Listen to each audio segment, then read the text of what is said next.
Hey everybody, Matt Steichen here, providing you with a little bit more commentary. Today, revolving around the passing of John Prine.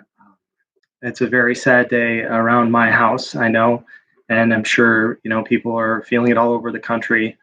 Uh, John Prine was the second most played artist in this house, besides Bob. I know there were some tears last night. Even my kids, who have grown up listening to John Prine's music, it was a special thing about John Prine's music that it connected with people young and old. So I just wanted to share a few thoughts about John Prine and his music and what it's meant to me over the years. It does have a tangential Bob Dylan connection. There are a lot of them.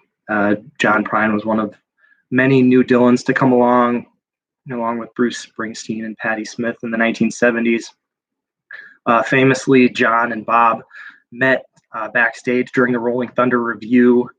They were both singer-songwriters known for their wonderful way with words. They covered each other's songs over the years. Bob sang People Putting People Down famously in 1991. And in 2009, when Bob was asked about some of his famous songwriters, he mentioned John Prine and talked about how much he liked Donald and Lydia and Lake Marie. And he said a lot of nice things about John Prine. That's actually when I started following John Prine's career. That was about 10 years ago. When Bob said some nice things about him, I thought, wow, I should know more about John Prine. If Bob recommends him, he must be a good musician. So I started listening to his music and collecting his albums.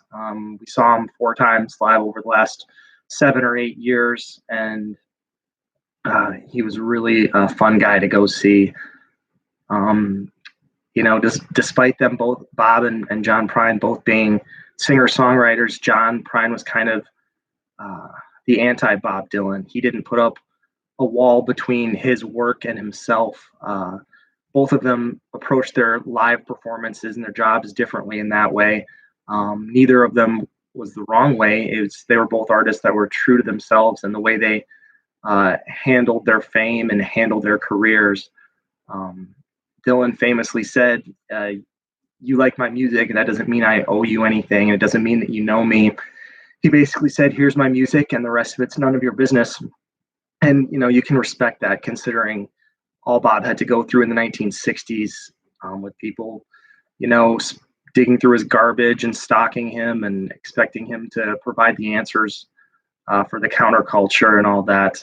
So Bob could not be as forthcoming with himself to his audiences over the years, and that's just the way it worked for him.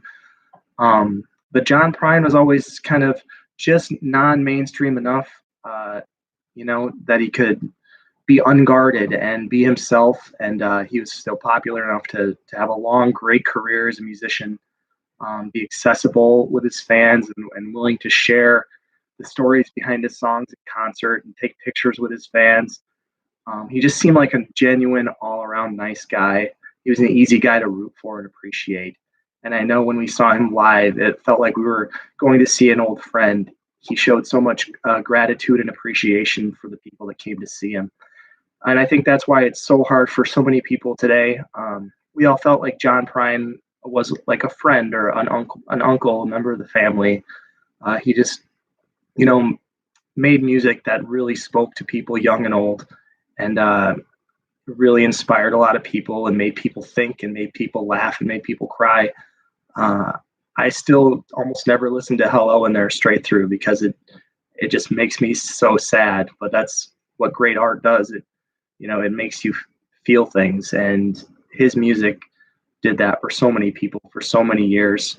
I think the fact that we all feel so sad about the passing of this man that most of us never actually got to know personally, I think that speaks to, what a great person he was and how special his music was. And I think that makes for a great legacy for a really great man in John Prine.